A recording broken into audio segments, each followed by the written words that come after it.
आज के मुख्य समाचार। नेपाली युवक से 8.410 किलो चरस बरामद। बच्चों में बढ़ रही आंखों की ड्राइनेस। शिमला में मानवता का अनोखा संदेश। शमशान घाट के लकड़ी दाम बढ़ोतरी के खिलाफ जारी है विरोध। HRTC बसें खटारा। चिट्टे पर चोट अभियान पर प्रदेश स्तरीय कार्यशाला का आयोजन। HRTC कर्मचारियों का वेतन विवाद। शांति और सांप्रदायिक सद्भाव पर राज्य स्तरीय अधिवेशन का आयोजन। सब्जी मंडी में सब्जियों के दामों में उछाल। अब समाचार विस्तार से। मरम्मत और नियमित देखरेख के अभाव में HRTC की बसें लगातार खराब होती जा रही है, जिससे यात्रियों को परेशानी झेलते हुए मजबूरन सफर करना पड़ रहा है। हमीरपुर डिपो की कई बसों की हालत इतनी खराब हो चुकी है कि उन पर टेप लगाकर ही यात्रा करवाई जा रही है। कुछ बसों के फ्रंट शीशे क्षतिग्रस्त हो चुके हैं, सीटें फटी हुई है और टायर भी खिंच चुके हैं। इसके बावजूद इन्हें सड़क पर दौड़ाया जा रहा है। कुछ बसों में खिड़कियों में केवल एक ही शीशा लगा होने के कारण ठंड के मौसम में यात्री ठिठुरते हुए सफर कर रहे हैं। स्थिति यह है कि यदि एक यात्री शीशा खींचता है तो दूसरी ओर का शीशा खुल जाता है, जिससे यात्रियों के बीच बहसबाजी तक हो जाती है। हमीरपुर डिपो से रोजाना 100 से अधिक रूटों पर बसें चलाई जाती है, लेकिन खराब हालात के कारण सप्ताह में 2 से 3 बसें 20 सफर में ही बंद हो जाती है। यात्रियों का आरोप है कि बिना सही मरम्मत के बसों को रूट पर भेजा जाता है, जिसके चलते उन्हें बीच रास्ते में फंसकर अन्य साधनों का सहारा लेना पड़ता है। यात्रियों ने निगम प्रबंधन से बसों की तुरंत मरम्मत करने और सुरक्षित यात्रा सुनिश्चित करने की मांग उठाई है।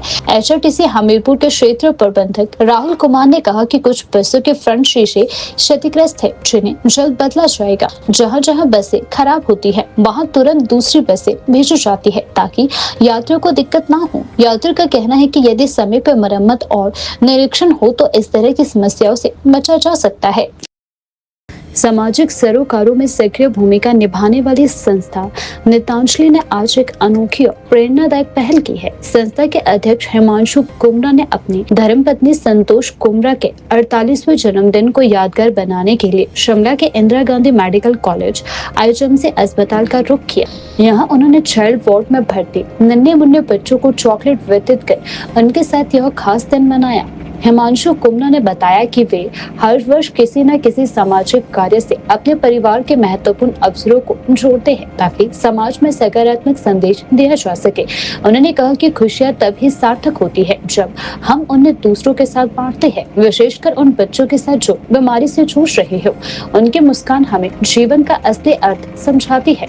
चॉकलेट वितरण के दौरान बच्चों के चेहरों पर खुशी साफ झलक रही थी। कई बच्चों ने चॉकलेट पाकर उत्साह से प्रतिक्रिया दी और उनके माता पिता ने भी इस पहल की सराहना की। अस्पताल के डॉक्टरों और नर्सिंग स्टाफ ने हिमांशु कुमरा का आभार व्यक्त करते हुए कहा कि ऐसे प्रयास बच्चों के मानसिक स्वास्थ्य और आत्मविश्वास को बढ़ाने में महत्वपूर्ण होते हैं। उन्होंने बताया कि अस्पताल में भर्ती रहने के दौरान बच्चे अक्सर तनाव और अकेलेपन का अनुभव करते हैं, लेकिन इस तरह की गतिविधियां उनके लिए खुशी के विशेष पल लेकर आती है। नितांजलि संस्था लंबे समय से सामाजिक, सांस्कृतिक और मानवता से जुड़े कार्य कर रही है। संस्था के सदस्य का मानना है कि समाज की सेवा करते हुए खास अवसरों को मनाना न केवल लोगों के बीच जागरूकता बढ़ाता है, बल्कि दूसरों को भी प्रेरित करता है कि वे अपने जीवन के महत्वपूर्ण दिनों को जरूरतमंदों के साथ साझा करें। इस विशेष अवसर पर हिमांशु कुमरा ने यह भी संदेश दिया कि समाज का हर व्यक्ति अपनी क्षमता के अनुसार मानव सेवा में योगदान दे सकता है, चाहे और छोटी सी चॉकलेट ही क्यों ना हो। इससे किसी भी बच्चे के चेहरे पर मुस्कान लाई जा सकती है।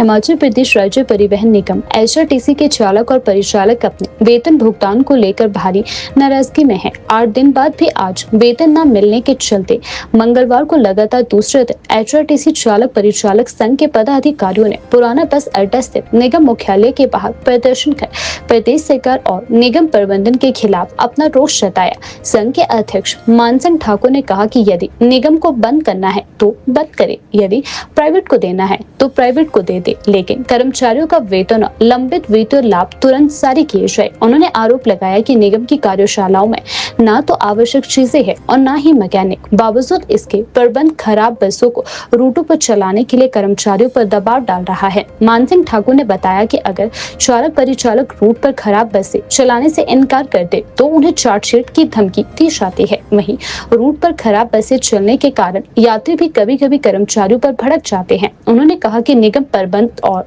सरकार के खिलाफ चालक परिचालकों का रोष चरम पर है। संघ ने चेतावनी दी है कि यदि वेतन और लंबित लाभ तत्काल नहीं दिए गए तो कर्मचारियों को कोई ठोस कदम उठाना ही होगा। संघ ने 24 दिसंबर को कड़ा फैसला लेने और अनिश्चितकालीन हड़ताल शुरू करने की संभावना जताई है। हड़ताल के दौरान बसें खड़ी कर दी जाएगी। मानसिंह ठाकुर ने कहा कि वेतन भत्तों का समय पर भुगतान न होने से कर्मचारियों के लिए अपने परिवार का पालन पोषण करना मुश्किल हो चुका है। उन्होंने सरकार और निगम प्रबंध से तत्काल हस्तक्षेप कर समस्या का समाधान करने की मांग की है।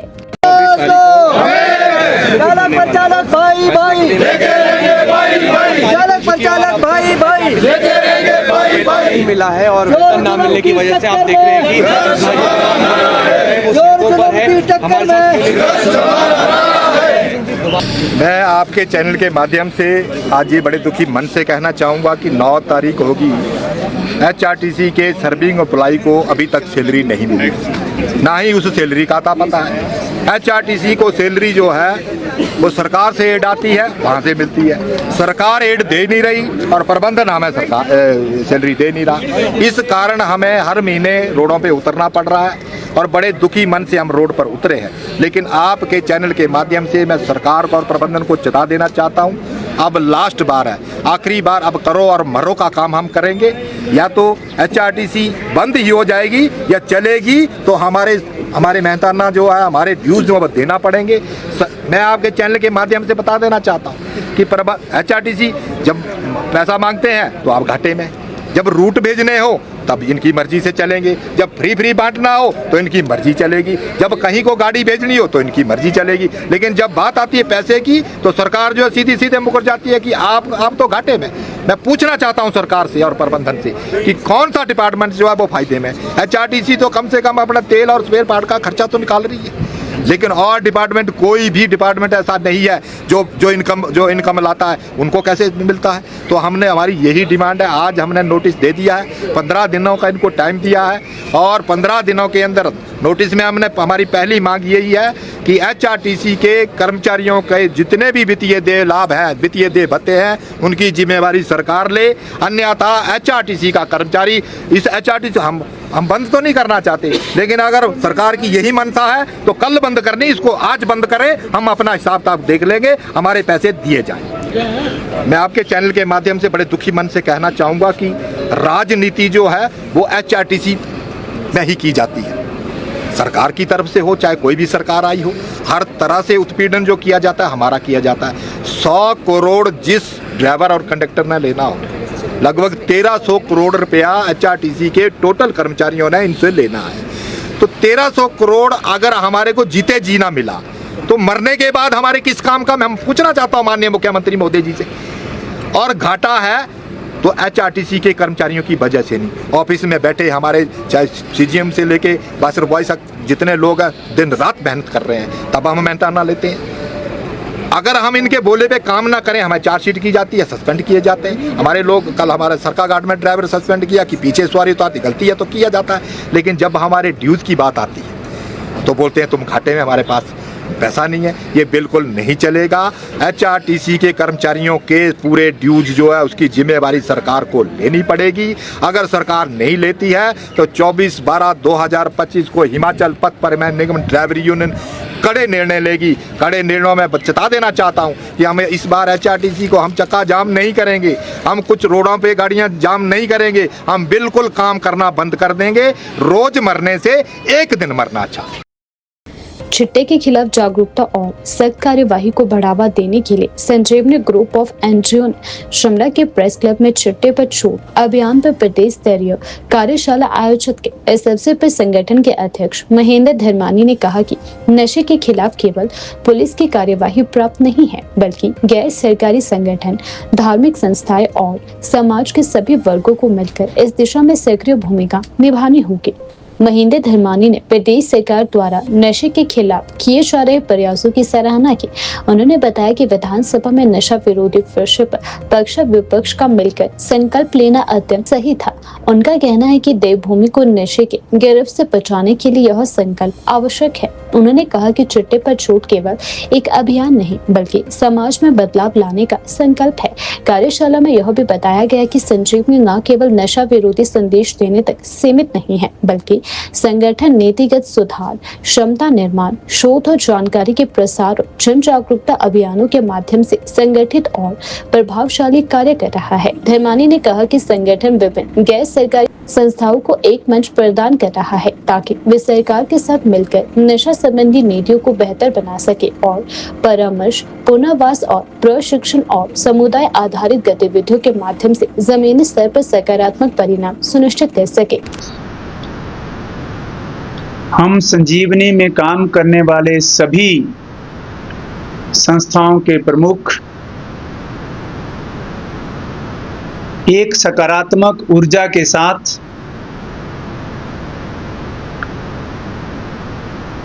प्रतिबद्ध हैं कि हम हिमाचल प्रदेश को समाज के विभिन्न वर्गों के सहयोग से चिट्टा मुक्त करने के संकल्प को पूरा करने में सफल होंगे। इस कार्यशाला में 172 पार्टिसिपेंट आए थे। मैं आपके माध्यम से ये भी बताना चाहता हूं कि ये इन संस्थाओं के 17 संस्थाओं के चुने हुए प्रतिनिधि थे, जिसमें पंचायत प्रधान, उप प्रधान, BDC members, college teachers, advocates, भिन्न भिन्न संस्थाएं चलाने वाले, स्पोर्ट्स एसोसिएशन चलाने वाले, महिला मंडल और युवक मंडल के लोग उसमें सहभागी हुए हैं। कार्यशाला में महामहिम के उद्घाटन और संबोधन के बाद पूरा दिन भर भिन्न भिन्न विषयों पर चर्चा हुई और हमें इस बात का भी हर्ष है कि हिमाचल प्रदेश में पहली बार किसी स्वयंसेवी संस्थाओं के समूह ने दिन भर इस गंभीर समस्या पर चर्चा की। 3 विशेषज्ञ उसमें उपस्थित रहे, जिसमें मनोचिकित्सक, पुलिस के वरिष्ठ अधिकारी जो नारकोटिक्स को डील करते हैं और कानून विद के नाते सीनियर एडवोकेट्स वहां आए थे। उन्होंने जो प्रशासन का या व्यवस्था का इस समस्या से डील करने का जो मैकेनिज्म है और जो वस्तु स्थिति है उसके बारे में प्रतिभागियों को अवगत करवाया। काम करेंगे और विभिन्न संस्थाओं के सहयोग से इस काम को आगे बढ़ाएंगे। कार्यशाला में जो विषय विशेषज्ञ आए थे, उन्होंने जो विषय हम सबके सम्मुख रखे। वो काफी जानकारी पूर्वक थे और हम सब ये भी जानते हैं कि पिछले 1.5-2 वर्षों से पूरे प्रदेश का आमजन, प्रदेश का बुद्धिजीवी वर्ग, सामाजिक संस्थाएं, सत्ता पक्ष और विपक्ष हिमाचल को चिट्टा मुक्त बनाने की बात कर रहा है और सब जो प्रयास कर रहे हैं वो सराहनीय हैं। मित्रों, हिमाचल प्रदेश में महामहिम राज्यपाल जी ने सबसे पहले इसकी शुरुआत की थी और हम सब के लिए संस्था के नाते ये भी एक हर्ष का विषय है कि महामहिम जी ने इस पूरे अभियान में संजीवनी संस्था को हर प्रकार का सहयोग देने का भी आश्वासन दिया है। हम सब जानते हैं कि सरकारी स्तर पर जिस प्रकार से वहां विषय रखे, लेकिन चिट्टा और ड्रग्स की जानकारी के साथ साथ जो विशेषज्ञ आए थे उन्होंने अपने अपने क्षेत्र की जो उनकी समस्याएं हैं उनको भी उन्होंने उजागर किया। और जब वो समस्याएं उजागर की तो कुछ क्षण के लिए यह भी लगा कि इस पूरी व्यवस्था में, जिस व्यवस्था के सहारे प्रदेश की जनता, जिस सरकार के सहारे पीड़ित माता पिता के सहारे प्रदेश का आम जन ये आशा लगाए बैठा है कि हम हिमाचल को चिट्टा मुक्त करके ही दम लेंगे, हम हिमाचल को पंजाब की तर्ज पर उड़ता हिमाचल नहीं बनने देंगे, तो कहीं ना कहीं जो प्रशासनिक कमियां हैं उसकी ओर भी इंगित किया गया। लेकिन हम ये मानते हैं कि सरकार और समाज की जो पहल है, अगर हम सब लोग गंभीरता से इस विषय को जिस प्रकार से ले रहे हैं, सरकार भी ले रही है, तो हम इस अपने अभियान में, इस अपने मिशन में निश्चित रूप से कामयाब होंगे। हिमाचल प्रदेश के ऊना में मोबाइल फोन और कंप्यूटर के बढ़ते इस्तेमाल से बच्चों के आंखों की समस्या तेजी से बढ़ रही है। क्षेत्रीय अस्पताल में हर माह 20 से 30 बच्चे आंखों की दिक्कतों के साथ उपचार के लिए पहुंच रहे हैं। डॉक्टरों के अनुसार बच्चों में सिर दर्द, आंखों में दर्द, जलन और थकान जैसे लक्षण लगातार बढ़ रहे हैं। स्क्रीन पर लंबे समय तक नजरें टिकाए रखने से बच्चों की आंखों पर सीधा असर पड़ रहा है। विशेषज्ञों का कहना है कि कम उम्र में ही आंखें कमजोर होना अब आम हो गया है और इसका प्रमुख कारण है स्मार्टफोन और कंप्यूटर का अत्यधिक उपयोग है। अस्पताल में आंखों से संबंधित मामलों में बच्चों की संख्या सबसे ज्यादा दर्ज की जा रही है। दूसरी ओर बुजुर्गों में मोतियाबिंद के केस भी बढ़ रहे हैं, जबकि बच्चों में ड्राइनेस और रिफ्लेक्टिव एरर ज्यादा देखे जा रहे हैं। नेत्र रोग विशेषज्ञ डॉक्टर अंकुर शर्मा ने बताया कि अधिकांश बच्चों में ड्राइनेस की समस्या सामने आ रही है। लगातार स्क्रीन देखने से यह समस्या और गंभीर होती जा रही है। साथ ही सिर दर्द और आंखों में दर्द जैसे लक्षण भी बढ़ते जा रहे हैं। उन्होंने अभिभावकों को सलाह दी है कि बच्चों के स्क्रीन टाइम को नियंत्रित करें और उन्हें नियमित आंखों की जांच करवाएं। शिमला में आज रोटरी क्लब में शांति और सांप्रदायिक सद्भाव को बढ़ावा देने के लिए प्रेस वार्ता आयोजित की गई, जिसमें पीस एंड हार्मनी संयोजक कुलदीप सिंह तंवर ने संबोधन दिया। उन्होंने कहा कि हमारे संविधान के अनुसार सभी कार्य धर्मनिरपेक्ष और लोकतांत्रिक तरीके से होने चाहिए और किसी भी राजनीतिक दल या विचारधारा के दबाव में नहीं होने चाहिए। कुलदीप सिंह तंवर ने बताया कि वर्तमान समय में देश में सांप्रदायिकता और भेदभाव के कारण नकारात्मक असर पड़ रहा है। उन्होंने कहा कि देश में एकजुटता बनाए रखने के लिए पार्टीशन के बाद कुछ कमेटियां बनी थी। इसी कड़ी में 25 मार्च को हिमाचल प्रदेश में राज्य स्तरीय अधिवेशन आयोजित किया जाएगा। अधिवेशन का उद्देश्य है कि सभी धर्म और जाति के लोग मिलजुल कर रहे और किसी के साथ भेदभाव न हो। आज रोटरी भवन शिमला के अंदर है। इसमें हिमाचल प्रदेश के विशेष रूप से शिमला और बाकी जिलों से भी विभिन्न जन संगठनों से, इसमें हमारे संविधान के अनुसार जहां पर धर्मनिरपेक्षता और लोकतांत्रिक तरीके से कोई भी जो काम होना चाहिए वो किसी भी विचार या राजनीतिक दल के सोच और उस पर आधारित कार्यक्रम नहीं हो सकते, और जिस तरह से वो चाहते हैं कि हर चीज का केंद्रीकरण हो, तो और जिस तरीके से वो इस समय अभी वर्तमान में जो केंद्र में जो सरकार भी है जो आरएसएस के द्वारा एक पोषित है, और उसमें जिस तरीके से पूरे देश के अंदर इस समय जो माहौल बना है और जो ये सांप्रदायिक ताकतें हैं और जो हमारे शासक वर्ग का जो मुख्य हिस्सा है उनके प्रभाव में जो एक जो मानसिकता भी जो आम जनता की है और जो विचार है उसके ऊपर भी इसका प्रभाव पड़ता है।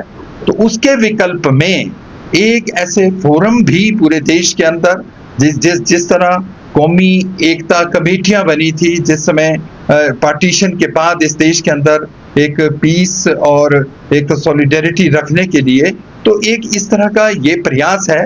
और ये जो मंच है इसके माध्यम से हम लोगों ने तय किया है कि हर जिला में बैठ के करते हुए आने वाले समय में 25 मार्च को राज्य स्तर का एक अधिवेशन किया जाएगा और उसके बाद फिर आने वाले एक कार्यक्रम भी एक रहेंगे। और इसमें ये कोशिश की जा रही है कि सभी लोगों को इसमें धर्म के आधार पर कि जो लोगों के अंदर किसी तरह का एक भेदभाव ना हो। केवल हिमाचल प्रदेश में पिछले दिनों में जिस तरह की घटनाएं हो रही है धर्म के नाम पर, जाति के नाम पर, महिलाओं के साथ जो उत्पीड़न ये धीरे धीरे बढ़ते जा रहे हैं। हिमाचल वो प्रदेश है जिसमें लगभग सबसे कम माइनॉरिटीज हैं। इसमें मुस्लिम पॉपुलेशन तो केवल 2.18% है, और अगर सिख और बुद्धिस्ट है वो भी 1.25% के करीब है, और क्रिश्चियंस तो 0.8% है। तो इतनी कम माइनॉरिटीज के होते हुए भी यहाँ पर ऐसी विशेष विचारधारा के लोग ये प्रयास करते हैं कि हिमाचल प्रदेश के अंदर भी एक ध्रुवीकरण हो और एक इस तरह का एक माहौल बने। तो इन सब चीजों के एक विकल्प के लिए एक आम जो जनता है और खास तौर पर जो यहाँ मेजॉरिटी धर्म में विश्वास रखने वाले लोग हैं, उनका मानना है कि धर्म और जो धार्मिक आस्था है वो और चीज है, मगर जो सांप्रदायिकता है वो धर्म नहीं है। सांप्रदायिकता एक राजनीति है, वो धर्म के आवरण में केवल राजनीति को एक आगे ले जाते हैं। उन सब चीजों से के साथ जो एक संघर्ष है एक विचार स्तर के ऊपर, आइडियोलॉजिकली, पॉलिटिकली, सोशली, कल्चरली, तो उसके लिए एक प्रयास रहेगा। तो इसमें हमारा यही प्रयास रहेगा कि हम उन सभी लोगों को, उन सभी संगठनों को एक मंच के ऊपर लाएंगे जो हिमाचल प्रदेश में एक पीस, प्रॉस्पेरिटी और कम्युनल हार्मनी चाहते हैं। क्योंकि आज हम ये देखते हैं कि हिमाचल प्रदेश में एक आम लोग, आज से कुछ साल पहले ये समस्या नहीं थी, पर एक तरफ से तो प्राकृतिक आपदाओं का प्रकोप है जो एक पूरा जलवायु परिवर्तन की वजह से हिमाचल पे पिछले 3 सालों का प्रभाव है। हर लोग परिवार के अंदर एक डर बैठा है कि आने वाली बरसात में क्या होगा। दूसरी तरफ जिस तरह पूरे देश में, हिमाचल प्रदेश में बेरोजगारी है और एक हमारा जो नौजवान है उसके अंदर जो एक फ्रस्ट्रेशन है और जिस तरह वो नशे की दिशा में जा रहा है, ये समस्याएं तो थी, तो उससे जूझते हुए ये एक अपने आप में जो कोई किसी भी तरह की कोई समस्या आज हिमाचल प्रदेश में कभी नहीं रही है। तो मगर इसमें कुछ ऐसी सांप्रदायिक ताकतें ये लगातार प्रयास कर रही है कि हिमाचल में भी इस तरह का विभाजन हो। उन सब चीजों से के लिए एक वैकल्पिक, एक आम जनता के बीच में विचार ले जाने के लिए इस मंच का जो गठन हुआ था, अब इसकी जो गतिविधियां हैं उसको नियमित रूप से चलाते हुए जिला स्तर से नीचे तक इसे ले जाया जाएगा। हिमाचल प्रदेश के कुल्लू जिले में पुलिस ने चरस तस्करी पर बड़ी कार्यवाही करते हुए मणिकरण थाना क्षेत्र के छलाल गांव में 8 किलो 410 ग्राम चरस बरामद की है। यह इस वर्ष के अब तक की सबसे बड़ी खेप मानी जा रही है। गश्त के दौरान पुलिस ने एक संदिग्ध युवक को पकड़ा और पूछताछ में उसके पास से भारी मात्रा में चरस पाई गई। आरोपी की पहचान हिमाल मगर पुत्र रामधन मगर निवासी नेपाल के रूप में हुई है। पुलिस ने उसके खिलाफ प्राथमिकी दर्ज कर जांच भी शुरू कर दी है। पुलिस अधीक्षक कुल्लू मदन लाल कौशल ने बताया कि आरोपी से तस्करी के नेटवर्क और स्रोतों के बारे में पूछताछ की जा रही है। पुलिस इस मामले को गंभीरता से जांच रही है ताकि चरस तस्करी की कड़ियों का पता लगाया जा सके। राजधानी शिमला के लोअर बाजार स्थित सब्जी मंडी में ताजी सब्जियों के दाम इस सप्ताह कुछ बढ़ चुके हैं, जिससे आम उपभोक्ताओं की जेब पर अतिरिक्त बोझ पड़ने लगा है। मौसम में बदलाव व बाहर से आने वाली सप्लाई में कमी को लेकर व्यापारियों ने इसकी वजह बताई है, लेकिन फिलहाल रोजमर्रा की सब्जियों की कीमतें लोगों को परेशान कर रही है। प्याज 40 रुपए किलो तक पहुँच चुका है, आलू 20 रुपए, टमाटर 50 रुपए, मटर 80 रुपए, मूली 30 रुपए, गाजर 40 रुपए, वहीं बैंगन 40 रुपए प्रति किलो, खीरा 40 रुपए, चुकंदर 40 रुपए, पत्ता गोभी 40 रुपए, फूल गोभी 40 रुपए, शिमला मिर्च 60 रुपए, वहीं फ्रांसबीन की सब्जी 40 रुपए किलो, तो मशरूम भी 40 रुपए के 2 पैकेट मिल रही है। सब्जियों के दामों में आई इस बढ़ोतरी को लेकर स्थानीय उपभोक्ताओं ने भी चिंता जताई है। खासकर टमाटर, मटर और शिमला मिर्च जैसी प्रमुख सब्जियों की कीमतें घरेलू बजट पर असर डाल रही है। व्यापारियों के अनुसार सप्लाई में उतार चढ़ाव और मौसम की मार के कारण कुछ सब्जियों के दाम बढ़ रहे हैं। वहीं उपभोक्ताओं ने उम्मीद जताई है कि आने वाले दिनों में दाम स्थिर होंगे और राहत मिलेगी। सब्जियों की कीमतों में यह बढ़ोतरी फिलहाल शिमला के खुदरा बाजारों में चर्चा का विषय बनी हुई है। संजौली स्थित शमशान घाट में लकड़ी के दाम बढ़ाए जाने के विरोध में गदर फ्रंट संस्था के संयोजक रवि कुमार दलित द्वारा शुरू किया गया अनशन 7वें दिन भी जारी रहा। उन्होंने कहा कि जब तक प्रशासन पुराने दाम बहाल नहीं करता है, उनका संघर्ष जारी रहेगा। रवि कुमार ने बताया कि 2 तारीख मंगलवार को वे संजौली शमशान घाट में सांकेतिक अनशन पर बैठे थे। उनका कहना है कि शमशान घाट प्रबंधन समिति ने अचानक अंतिम संस्कार में उपयोग होने वाली लकड़ी के दाम बढ़ाकर 350 रुपए प्रति मन से 450 रुपए प्रति मन कर दिए हैं, यानी प्रति मन 100 रुपए तक की बढ़ोतरी की गई है। अंतिम संस्कार में आमतौर पर 12 से 14 मन लकड़ी लगती है, जिसके चलते लोगों को 1200 से 1400 रुपए तक अतिरिक्त आर्थिक बोझ पड़ रहा है। रवि कुमार के अनुसार यह बढ़ोतरी आम जनता, खासकर गरीब और वंचित वर्ग के लिए अत्यधिक भारी है। उन्होंने कहा कि उन्होंने अनशन के दौरान जिला प्रशासन को स्पष्ट संदेश दिया था कि वे यह विरोध केवल दाम कम करवाने और पुराने रेट बहाल करने के लिए कर रहे हैं, लेकिन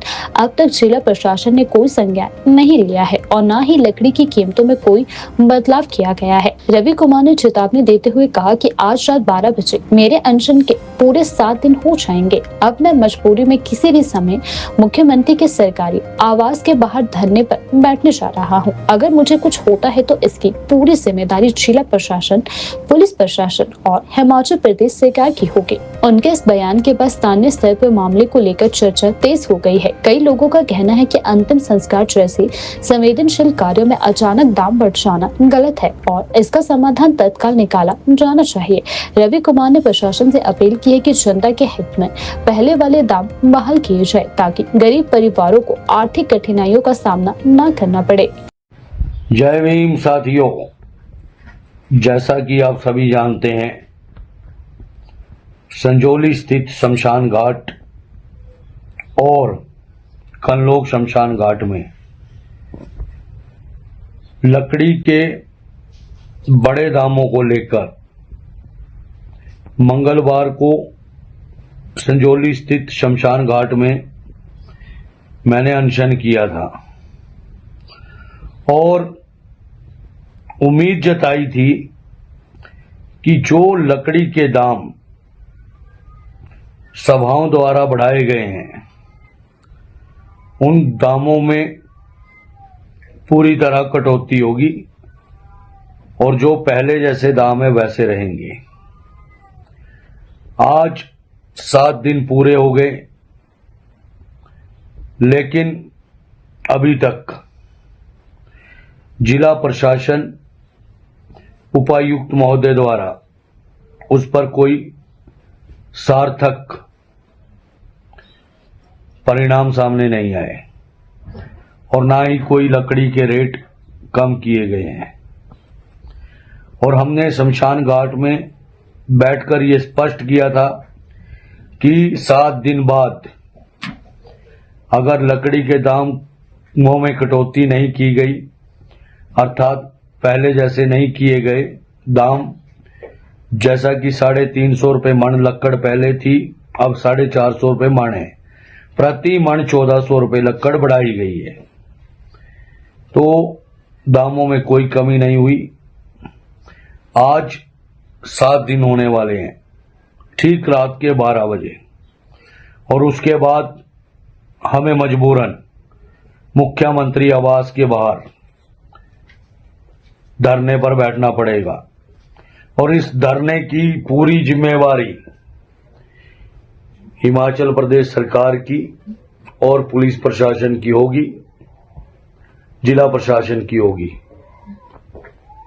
बार बार कहने के बावजूद सरकार इस जनहित के मामले पर, जिला प्रशासन जनहित के मामले पर कोई सुनवाई नहीं कर रहा है। और यह सरकार का और जिला प्रशासन का जो रवैया है वो बतला रहा है। और अब मजबूरन मुख्यमंत्री आवास के बाहर किसी भी समय मैं धरने पर बैठ सकता हूं।